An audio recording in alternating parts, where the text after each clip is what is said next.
Every time you speak up in a meeting, choose a specific brand of coffee, or post an opinion online, you are participating in an ancient battle for social rank. These seemingly innocent interactions are actually subconscious maneuvers within a rigid biological hierarchy. We consciously believe we buy luxury goods for their craftsmanship or share political articles out of a purely moral concern for the world. In our ancestral history, isolation from the tribe was a death sentence. To avoid exile, the human brain developed a hypersensitive status detection system designed to constantly monitor and maintain our value to the group. This chart shows the physiological stakes of our social position. High-status individuals enjoy high serotonin and responsive cortisol. For those at the bottom of the hierarchy, serotonin drops and cortisol remains chronically elevated, dictating everything from immune strength to actual lifespan.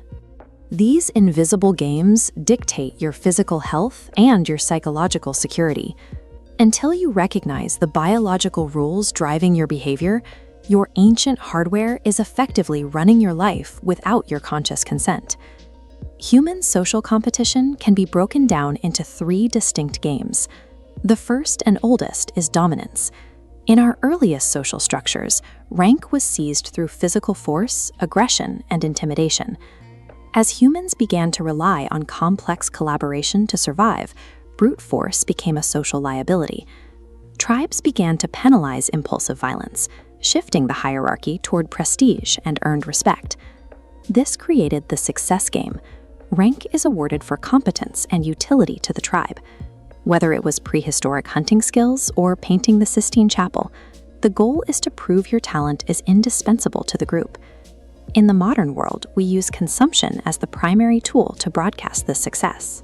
Buying luxury is the shorthand we use to signal our cultural capital and our ability to acquire resources. This matrix categorizes consumers by wealth and status need: patricians, parvenus, posers, and proletarians. Patricians are wealthy with low status needs, buying quiet goods to signal horizontally. Parvenus crave status, buying loud goods to visibly distance themselves from classes below. Luxury consumption functions as a calculated, subconscious maneuver. It broadcasts your exact coordinates within the success hierarchy, overriding individual taste or a simple preference for quality. The third game is virtue. Here, status is awarded for moral goodness, adherence to group rules, and your value as a cooperative partner. While these games usually stay separate, a conflict arises when someone tries to win the success game and the virtue game at the same time.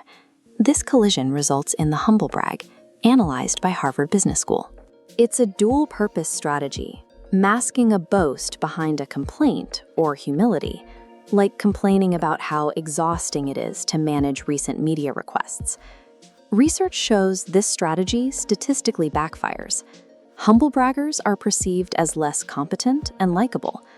Our brains have a sensitive radar for dishonest signals, instinctively penalizing the insincerity of sneaking a status claim into a display of virtue.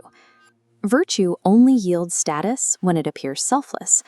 The moment a signal is detected as an overt move for rank, the entire social strategy collapses. These 3 games were historically confined to small tribes. Now they are globalized and instantaneous. Modern tech platforms operate through algorithmic stakeholder governance. They explicitly weaponize our biological craving for status to keep us engaged with the screen. Digital platforms function as status slot machines. They take our status-seeking inputs and process them through an algorithm that doles out variable dopamine rewards in the form of likes, shares, and retweets. These algorithms artificially amplify the most extreme versions of the virtue game, like polarizing outrage, and the success game, fueling an obsessive influencer culture.